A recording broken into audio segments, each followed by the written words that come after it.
आब फटे धर उल्टे, कटे बगतरा कोर, शीस पड़े धड़ तड़ फड़े, जद छूटे जालोर। मैं जालोर का प्रसिद्ध स्वर्ण दुर्ग बोल रहा हूं। मैं वही दुर्ग हूं जिसे मारवाड़ का गढ़ माना जाता है। मैं वही हूं जिसकी धरा पर वीरमदेव जैसे वीर ने जन्म लिया, जिसके प्रेम में अलाउद्दीन खिलजी की बेटी फिरोजा अपना धर्म परिवर्तन करने को तैयार थी और उसके वियोग में अपने प्राण तक त्याग दिए। मैं मारवाड़ी शूरवीर की गाथा सुनाता आज भी उसी रोब के साथ ऊंचा मस्तक की खड़ा हूं। मेरे पर परमार, चौहान और खिलजियों ने शासन किया है। मैं हूं जिसे जालोर का किला और सोनगिरी नाम से जाना जाता है। मेरे जहां चौहान वंश का शासन रहा और मेरी वजह से ही उनको सोनगरा नाम से जाना जाने लगा। मैं आज आपको मेरे इस वीडियो में मुझसे जुड़ी हर एक बात बताऊंगा, साथ ही मेरे संपूर्ण इतिहास के बारे में भी बताऊंगा। मेरा निर्माण आज से लगभग 1000 से 1200 वर्ष पहले हुआ था। मेरा निर्माण 8वीं से 10वीं शताब्दी में माना जाता है। मेरा निर्माण गुर्जर प्रतिहार वंश के नागभट्ट प्रथम ने करवाया था। मैं पूर्ण रूप से हिंदू शैली में निर्मित दुर्ग हूं। सूकड़ी नदी के तट पर बना मैं एक गिरी दुर्ग हूं। मेरा द्वार बेहद सुरक्षित था, जिन्हें कई बार आक्रमणकारी खोल नहीं पाए थे। मेरे यहां पर परमार, चौहान एवं खिलजी शासकों का शासन रहा। मैं राजस्थान राज्य के प्रमुख आकर्षणों में से एक हूं। मैं वास्तुकला का एक प्रभावशाली नमूना हूं। मैं 336 मीटर की ऊंचाई पर एक खड़ी पहाड़ी से घिरा हुआ हूं, जहां से शहर का शानदार दृश्य नजर आता है। मैं परमार शासन के तहत मारू के 9 महलों में से एक था। मुझे सोनगिर, ये गोल्डन माउंट के नाम से भी जाना जाता है। मैं जालोर आने वाले पर्यटकों को बेहद आकर्षित करता हूं। मेरा प्रमुख आकर्षण ऊंची किलेनुमा दीवारें हैं और उन पर बने तोपों के गढ़ हैं। आपको बता दूं कि मेरे 4 बड़े द्वार हैं, लेकिन आप एक तरफ से ही 2 मील लंबी चढ़ाई के बाद पहुंच सकते हैं। जबालीपुर या जालहूर सूकड़ी नदी के किनारे पर बना मैं राज्य के सुदृढ़ किलों में से एक माना जाता हूं। मुझे सोहनगढ़ एवं स्वर्णगिरी कनकाचल के नाम से भी जाना जाता है। 8वीं शताब्दी में प्रतिहार क्षत्रिय वंश के सम्राट नागभट्ट प्रथम ने मेरा निर्माण करवाकर जालोर को अपनी राजधानी बनाया। आपको बता दूं, अभी तक कोई आक्रांता मेरे मजबूत द्वारों को खोल नहीं पाया है। जब प्रतिहार शासक यहां से चले गए, उसके बाद कई वंशों ने यहां अपना राज्य जमाया। मेरे संबंध में एक लोकप्रिय कहावत है, आकाश को फट जाने दो, पृथ्वी को उल्टी हो जाने दो। लोहे के कवच को टुकड़ों में काट दिया जाएगा, शरीर को अकेले लड़ना होगा, लेकिन जालोर आत्मसमर्पण नहीं करेगा। पहाड़ी पर बना मैं 336 मीटर 1200 फीट ऊंचे पथरीले शहर से दीवार और गढ़ों के साथ गढ़वाली तोपों से सुसज्जित किला हूं। किले का दृष्टिकोण उत्तर से ऊपर की ओर है। दुर्ग के 3 पंक्तियों के माध्यम से एक खड़ी प्राचीर दीवार 6.1 मीटर ऊंची है। ऊपर चढ़ने में 1 घंटा लगता है। मुझे पारंपरिक हिंदू वास्तुकला की तर्ज पर बनाया गया है।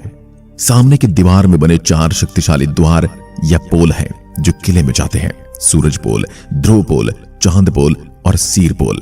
सूरज पोल या सूर्य द्वार इस प्रकार बनाया गया है कि सुबह की सूर्य की पहली किरण इस प्रवेश द्वार से प्रवेश करती है। यह एक प्रभावशाली दरवाजा है, जिसके ऊपर एक छोटा वॉच टावर है। ध्रुव पोल सूरज पोल की तुलना में सरल है। मेरे अंदर स्थित महल या आवासीय महल अब उजाड़ दिया गया है और जो कुछ बचा हुआ है उसके चारों ओर विशाल रॉक संरचनाओं के साथ खंडहर समेत दीवारें हैं। किले के कट पत्थर की दीवारें अभी भी कई स्थानों पर बरकरार हैं। किले में कुछ पीने के पानी की टंकियां भी हैं। मेरे भीतर किला मस्जिद भी उल्लेखनीय है, क्योंकि वे काल की गुजरती शैलियों से जुड़ी वास्तुकला की सजावट के व्यापक प्रभाव को प्रदर्शित करते हैं।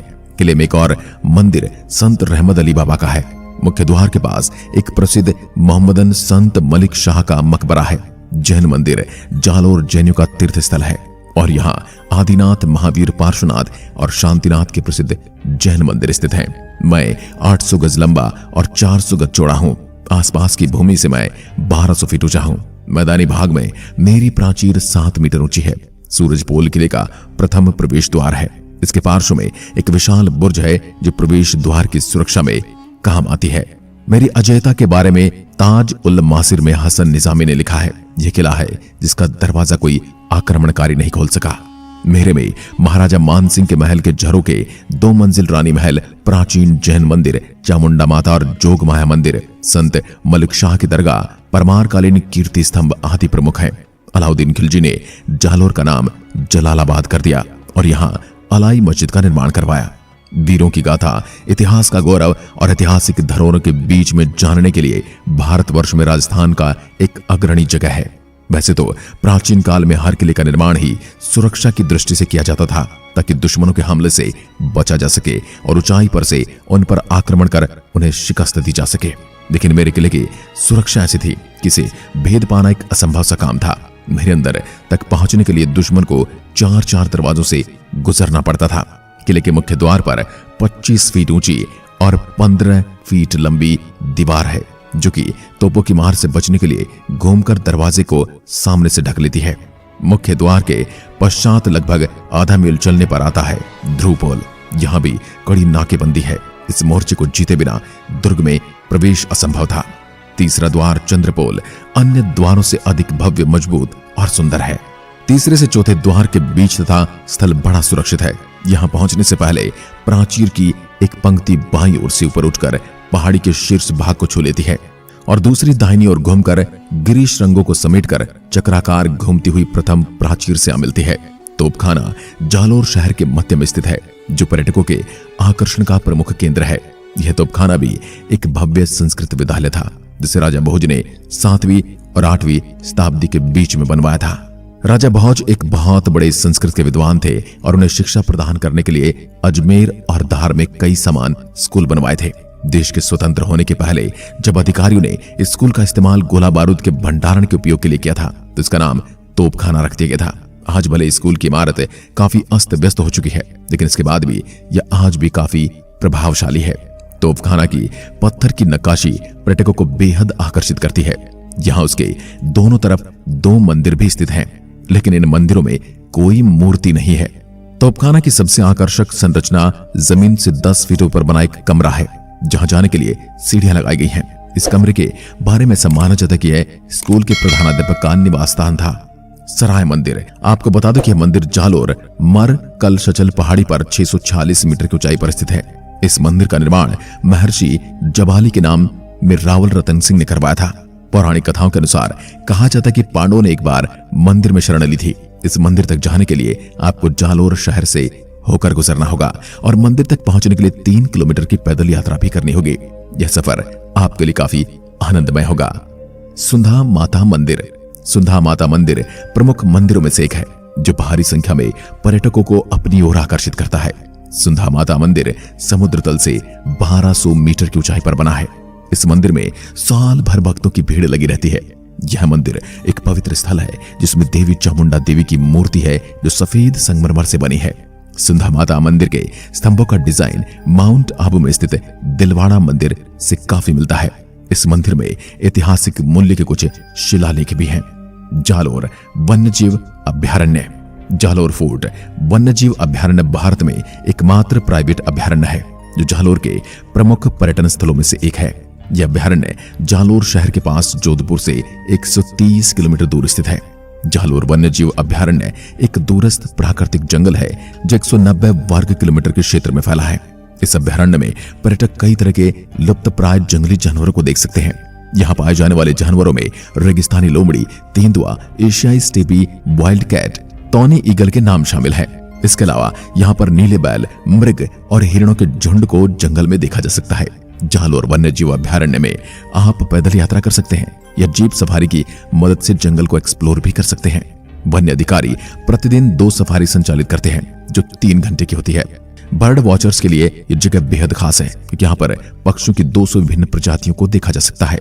नीलकंठ महादेव मंदिर, यह मंदिर अपनी ऊंची संरचना से यहाँ आने वाले पर्यटकों को बेहद प्रभावित करेगा। इस मंदिर के बारे में कहा जाता है कि यहाँ एक विधवा महिला ने एक शिवलिंग देखा था और उसके बाद वो नियमित रूप से इस शिवलिंग की पूजा करने लगी थी।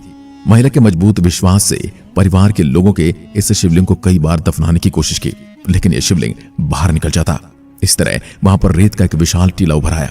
शिवलिंग के इस चमत्कार को देखकर मंदिर की स्थापना की गई। यह मंदिर बहुत पुराना है और इस मंदिर में बारिश के मौसम में और शिवरात्रि के दौरान भक्तों की भीड़ लगी रहती है। मेरे यहाँ का इतिहास काफी गौरवमयी रहा है। मेरे यहाँ की मिट्टी ने कई वीर सपूतों को जन्म दिया है, जिन्होंने अपनी आन बान की रक्षा की खातिर अपने प्राणों का बलिदान दे दिया। अब आपको बताता हूं, आप मेरे इस गौरवमय इतिहास से रूबरू होने मुझ तक कैसे पहुंच सकते हैं। मेरे यहाँ का सबसे नजदीकी एयरपोर्ट जोधपुर एयरपोर्ट है, जो जालोर से सिर्फ 141 किलोमीटर दूर है।